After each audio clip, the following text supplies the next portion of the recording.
Hello, everybody. Welcome to this episode. This is episode 20 in the Waterloo series. We are looking in this playlist at the Battle of Waterloo and looking at mainly at the 100 days. We're taking in the whole campaign of Waterloo.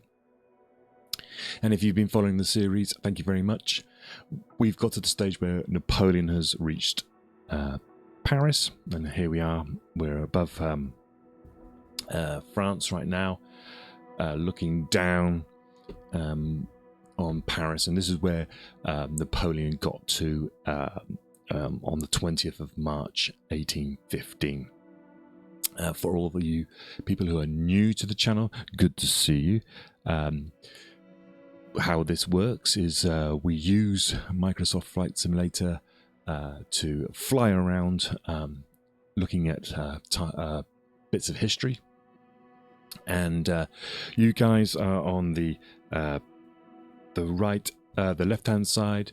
You're my co-pilot, and you can tell me if I'm hitting any ground, what all the warning bells mean, things like that. Hello, guy. And I will fly around and we will discuss the history. And it is a discussion. I will get things wrong. It's not edited. I'm an amateur historian. I've written some notes, and I've got basically a lazy way of writing a book. I was going to write a book on Waterloo, but I never got round to it. So I thought I'd just use these notes to basically for my own benefit, and there's a couple of notebooks worth here on this subject alone. So I might dive in and out of these notes every now and then. The subject today is going to be on what happens in Paris between when Napoleon arrives to the point where he feels he has to go on the offensive. And there's a few books I've picked out that I wanted to show you. And the first one was this one here, which was it's Napoleon, the Campaign of 1815. This is by Henri Houssaye. So this is quite an old history.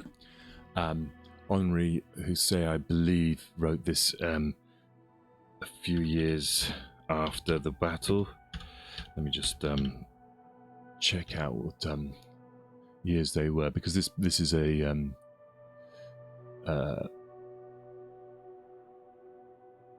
this is an old reprint, print on demand copy.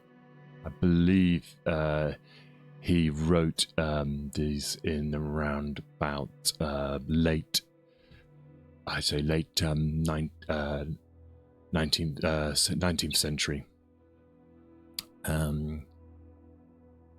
So you're probably talking maybe about 60, 70 years afterwards.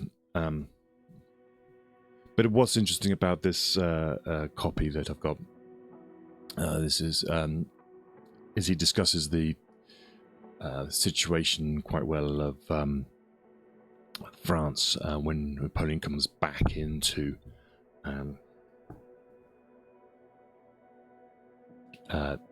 Paris. He has a whole section just dedicated to the economy at the time. So I'll delve into that. That's one source that we're looking at. The other one I thought I'd get out was this book. It's by Andrew Field. It's called Waterloo, the French perspective. Now that is, he's got an excellent section to begin with about the situation in Paris at the time. So that's one we'll be referring to today. Let's jump into the into the helicopter. We're going to get into the Huey again, my favourite helicopter. And what we'll do is we'll do a bit of a fly around Paris, discussing the sort of situation going on from March, April 1815.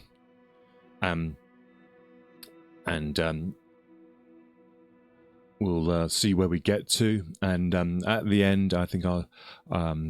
This is we're live on Twitch. If you watch on YouTube, it will be broken down into a number of videos, and at the end of the live stream, which we will do a river flight, we'll fly down the Seine, I think, and that will be on YouTube under the Rivers playlist. But let's get in the Huey to begin with.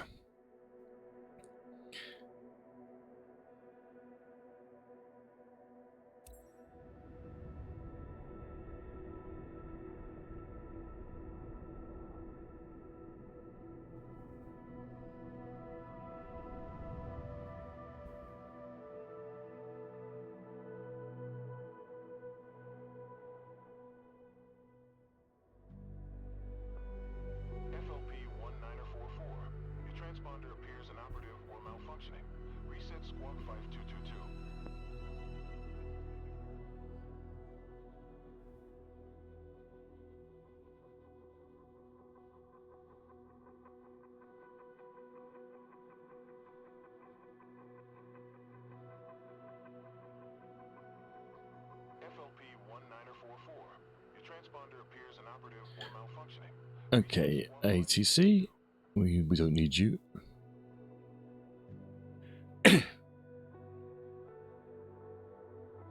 That's it's good to see that so many people have been following.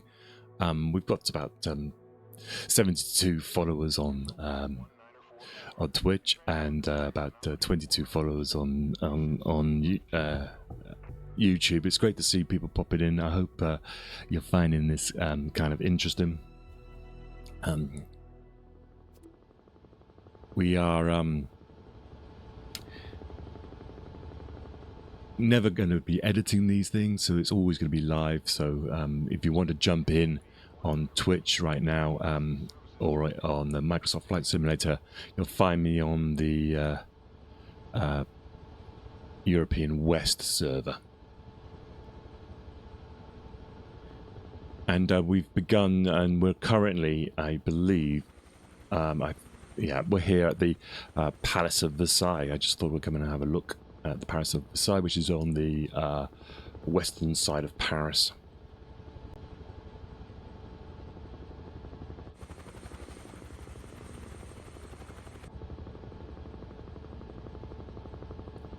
And it looks like the photogrammic imagery doesn't quite get this far. But they've obviously modelled the palace itself. If I can turn this thing around, we seem to be side drifting.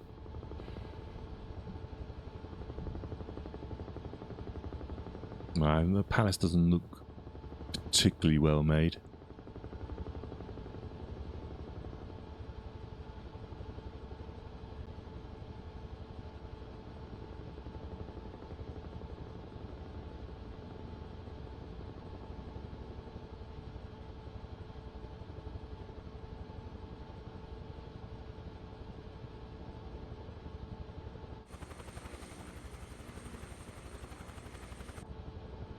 So if you're new to the channel, we like to use Flight Simulator because of its satellite imagery. This allows us to see the impact of topography on history itself, the lay of the land, the slope, and all that sort of stuff. And in particular in this 100 Days campaign, we can get the feel of the distances that Napoleon covered. So what we'll do, we'll just go up this, looks like some sort of ornate lake. We'll come up here, we'll come back, fly back over Versailles, and then we'll head into Paris itself.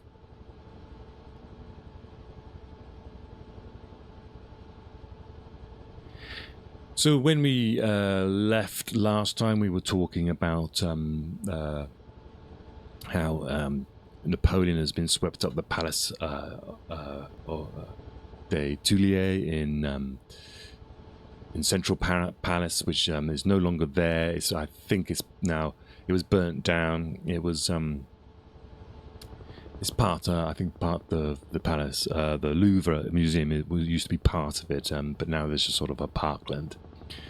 The Allies. When I talk about the Allies, I mean Britain, Prussia, Austria, Russia. They have been in Vienna during the Congress of Vienna, trying to sort of divide up the spoils of the so-called the victory over Napoleon after his abdication in 1814. And it's clear, we were discussing how they were arguing their arguments about how they split up the spoils had probably reached Napoleon's ears, and therefore it was one of the reasons that he decides to take the gamble to come back. When they heard of Napoleon's return, they sign a declaration to say that Napoleon had breached his the Treaty of Fontainebleau of April 1814, which was his abdication treaty. This basically stripped him of his protections, basically as an emperor of Elba. They recognized Elba as a sovereign state. And this meant that he was now basically classed as a common criminal. Okay, so this is Versailles. We're now going to head into central Paris. I think we can just about see on the horizon the Eiffel Tower.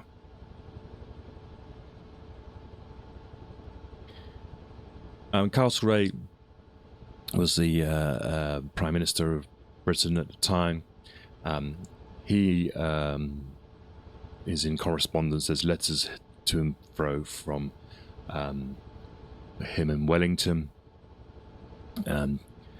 Basically, they initially Wellington's believed it was a mistake for Napoleon to come back, but when it was clear that the French army no longer were reliable for the Bourbon monarchy, it became very clear that they would have to step in. And the Congress of Vienna acted very quickly. As I say, they declared him an outlaw, and they believed straight away that in order to defeat him properly, they would need to have the largest possible force.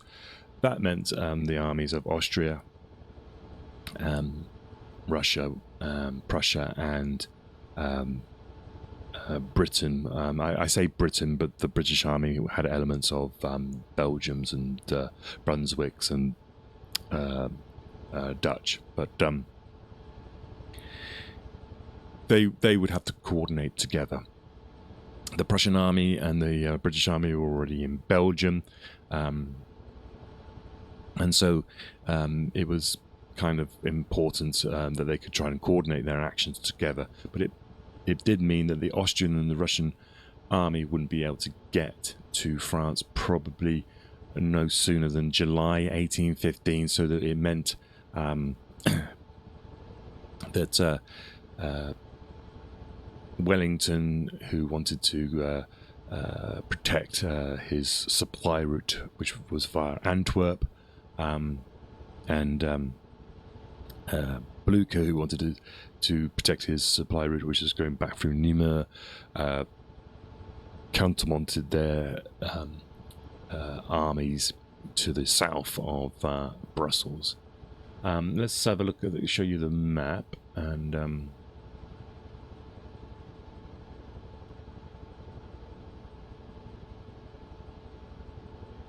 this is the area that we are talking about. So if you look at the numbers here, 1 down in the bottom there was Elba, and 2 is where we are now, Paris, and 3 is Brussels. And so the royal family, the Bourbons, they'd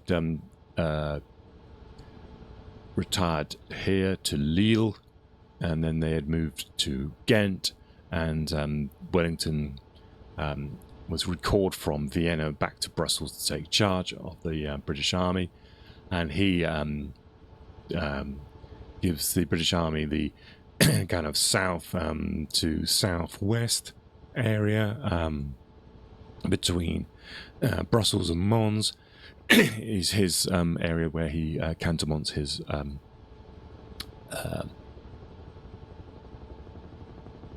troops, and they have to be spread around quite a large area because they're a drain on the resources.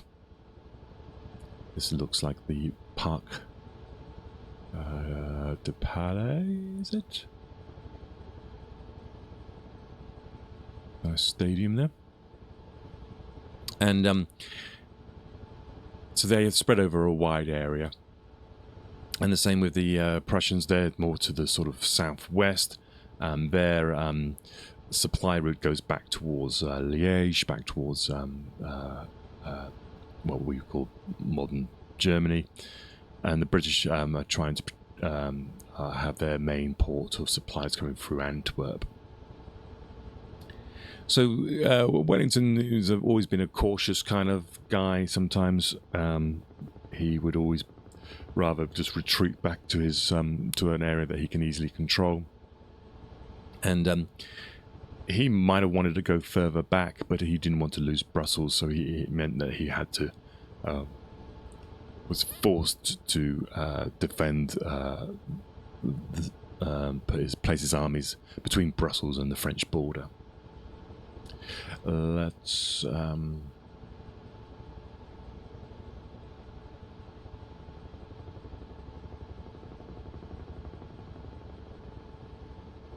we have the Eiffel Tower.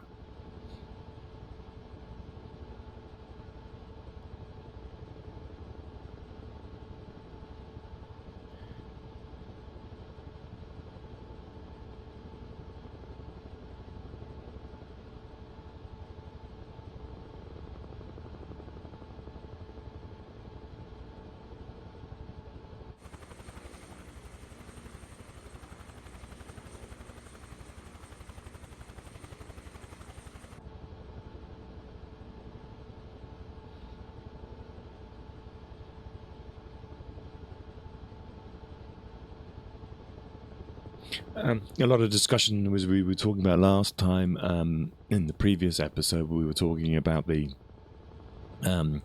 arguments that the Allies were having over who would actually be in charge afterwards. Alexander was the Tsar Alexander was quite in favor of the Duke of Orleans. He wasn't in favor of any marshal or general being promoted. He definitely sort of almost felt that a republic would be a weaker government and one that could be more controlled. The British, they were less committal. They didn't really, same with Austria, they didn't really want to commit at this moment, but they were probably likely to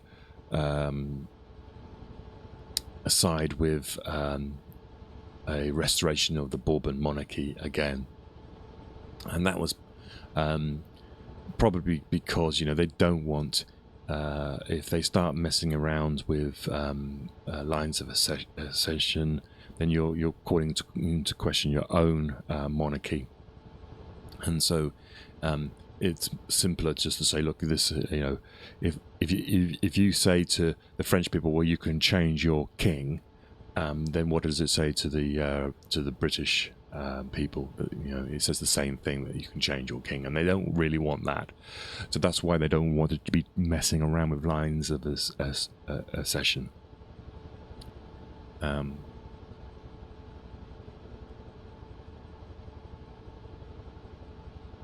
they didn't believe. They were fearful, I think, as well at the time of.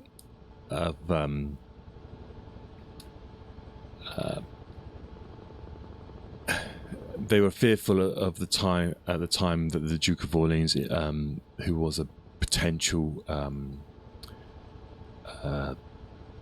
replacement, would be too divisive, and the last thing they needed was a civil war in France. So it was best that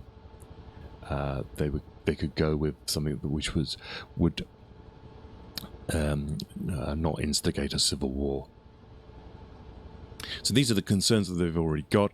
It seems fair, they're going to provide the troops. They're trying to work out now what it is going to happen afterwards, but they probably seem these are important discussions they needed to have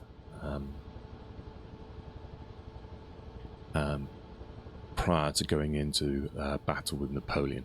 They didn't know the sort of way that would come about. Presumably they would, in order to invade France, they were waiting for the Russians and the Austrians to arrive.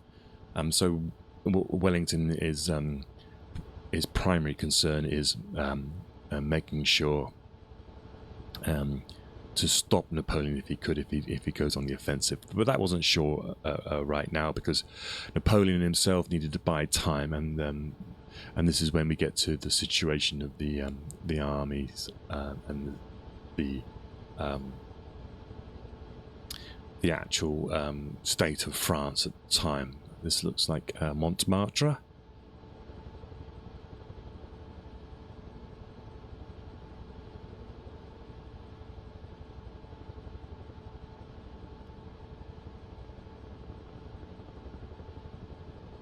So what I tend to do, I am streaming live, but I will every now and then just do a pause so I can know when to split it up for the people on YouTube. So we're flying over Paris, and right below us